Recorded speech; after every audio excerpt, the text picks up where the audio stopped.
The silence we inherit, how fear and control suppress self-propelled. So before I begin, I'd like to start with a question. And I'd like you all to take a moment to answer this question sincerely, even if it's to yourself. How many times have you been told to stay quiet? Not because you were wrong, but because being quiet was something that was deemed respectful. For the first slide of my presentation, you see a picture. This picture may be common to some of you, probably not to a lot. This is a picture of Mulan. So a little backstory. Growing up, I used to be obsessed with Disney. 7 days a week, 7 different princesses. Monday, Cinderella. Tuesday, Aurora. Wednesday, Belle. Who knew what Thursday had in place? But through those 7 days, one princess lied a constant, and that was Mulan. You see, there are endless debates about what she represents, be it a leader, a warrior, a legend, a princess, or simply a story. But that's not what drew me to Mulan. You see, I admired her because she lived in a world that had already chosen who she was allowed to become, but instead of loudly rebelling against it, she chose to quietly prove that those limits were never fixed to begin with. So you see, she stepped into these spaces. She occupied these spaces. Not because she wanted to disrupt tradition, no, but simply because she knew that being silent meant living inside a cage and asking her to disappear, and that's just something she wasn't gonna do, wasn't gonna take. Now, this idea, it stayed with me long before I had the language to properly describe it. You see, I don't mean to bore you with my childhood, but back to my childhood. Growing up, you see, I used to have a lot of friends, let's say, in birthday parties. What do you expect at a 10-year-old's birthday party? At that time, a game of tag had to be there. And during those games of tag, expect me to be the loudest one in the room. But in places that actually mattered, I was shy and often unsure of myself. In spaces where confidence was the key to determining whose voice was ignored and whose was heard, mine was ignored. Now, not necessarily because people were cruel, but this happened because, to be fair, there were no consequences for disregarding someone who never spoke. So you see, this idea was entirely complicated. Growing up, I didn't grow up in a household that discouraged expression. In fact, I grew up in a household that was completely the opposite, that encouraged voice, expression, opinion.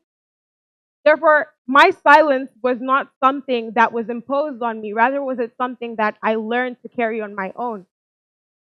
And for a long time, that felt like a protective coat.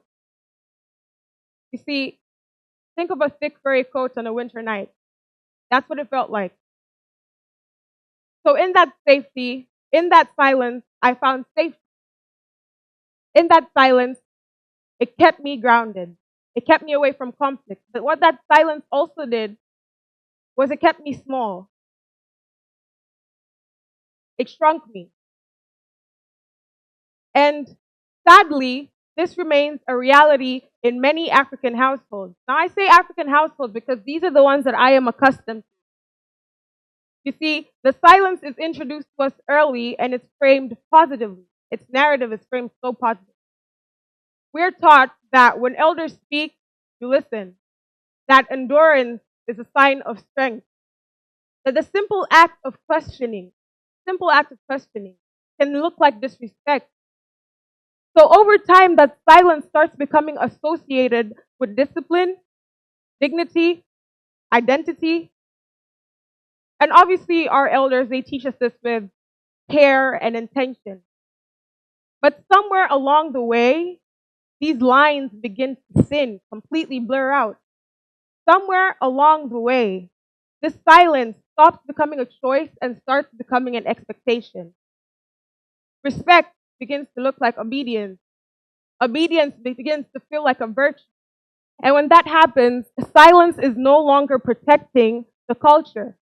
Rather, does it start to protect control? And this is not about rejecting where we come from. It is about recognizing that some of what is passed down needs to be examined before it is passed down unchanged. See, a lot of people, they think silence is simply the absence of sound. That's not true because it's much more than that. The way I define it is that silence is the slow conditioning of the mind to stay within these barriers, these the stage that it never chose to begin with.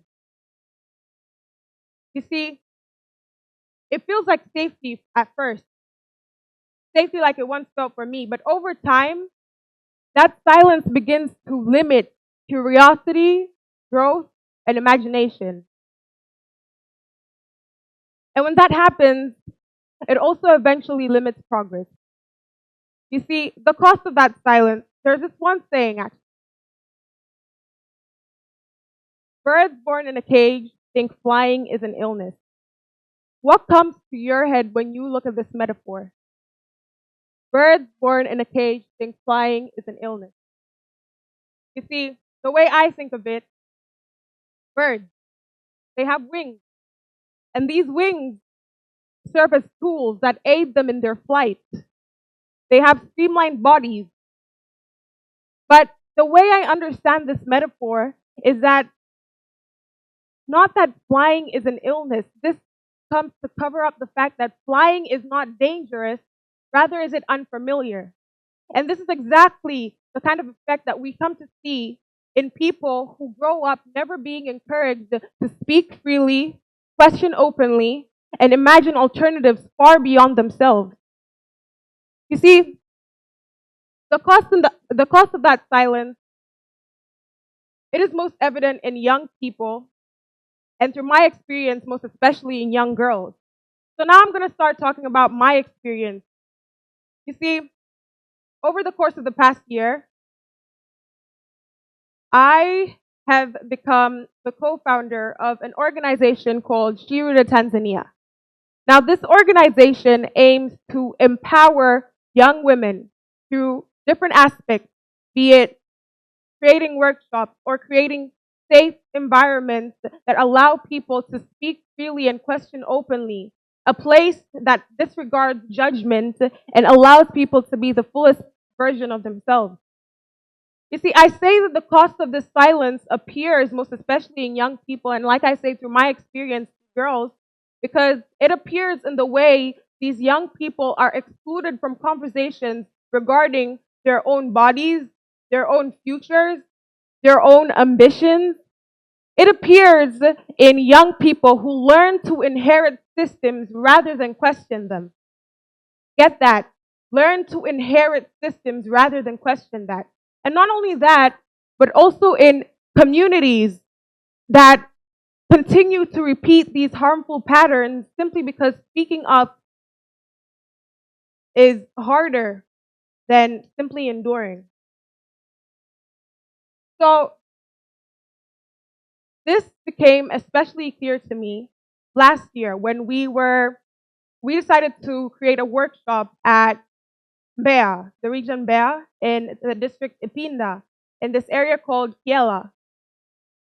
So during this process, we had the chance to speak to these girls, these young girls, and something that we learned is that they had these dreams that were expansive, thoughtful, far beyond far beyond what they thought they were. You see, we talked about things like leadership, community impact. We talked about creating change far beyond ourselves. So, this was all very intriguing to me, so I decided to ask a question. So I asked them, if you were given the power to be anyone you wanted to be in this world with no limitations, who would you become? And there were a lot of answers that stemmed from surgeons to engineers to architects. There are a lot of answers, but one answer in particular, it stood out to me. So I asked this one girl, I asked her, this one girl, she answers directly to me and she says, I want to be a soldier. And I was like, whoa, that is so brave of you. And I asked her why. And you know what her response was? She said, it doesn't matter. So I was taken aback by this statement and I asked her, why doesn't it matter? And she said, it just doesn't matter. And I asked her, and I reassured her that this is a safe space, no judgment. And then she began to tell me that it didn't matter because she lived in a world where her culture decided who she was allowed to become as a woman. So that takes me back to my first slide. Why I admired Mulan so much. You see, after this moment, I became reflective. I asked myself questions like why? And then I realized that these young people are navigating systems that require them to move through life in a very systematic, traditional way. You see, what struck me the most was not their lack of intelligence or ambition. Trust me, they had a lot of that. What struck me the most was the gradual narrowing of their freedom. What freedom, you may ask? The freedom to think without restriction.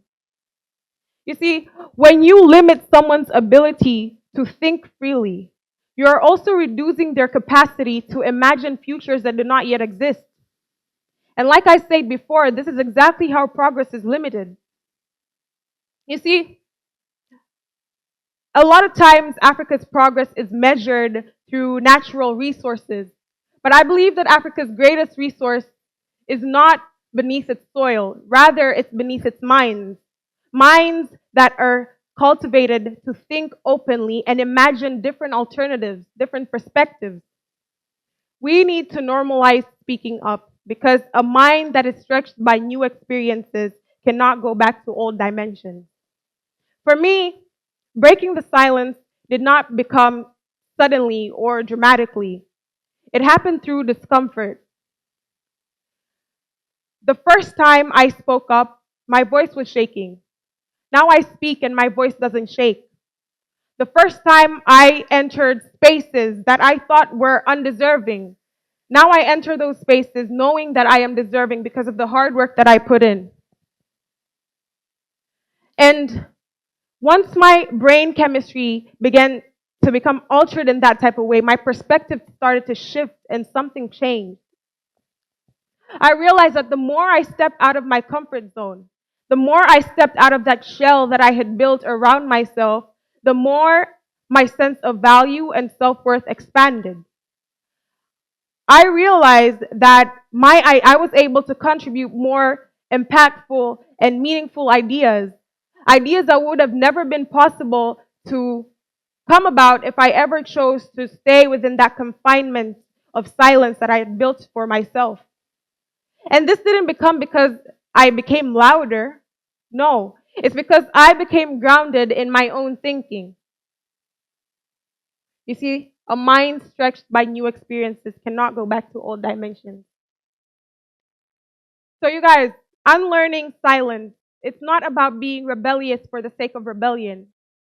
It is about learning these inherited systems and choosing what still serves us best. It is about allowing respect to coexist with curiosity, allowing disagreement to strengthen understanding, and allowing voices to be heard instead of postponed. Africa's greatest power does not lie in policy, technology, or infrastructure alone. It allows it relies on us being able to cultivate courageous thinkers rather than compliant followers. Why be the follower? Why not be the leader? You see, this is exactly how we create the domino effect. Once one person starts, it makes it easier for the rest to follow. And eventually, that is how progress is going to be built, not only in our Africa, but also in the world.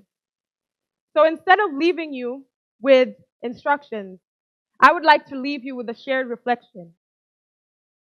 Silence can feel safe. It can feel familiar. It can even feel respectful at times. But growth has never begun in comfort. And perhaps the greatest inheritance we can offer the next generation is not silence, rather, the ability to think freely, speak openly, and imagine futures far beyond ourselves. And that is exactly where self propelled thought begins. Thank you.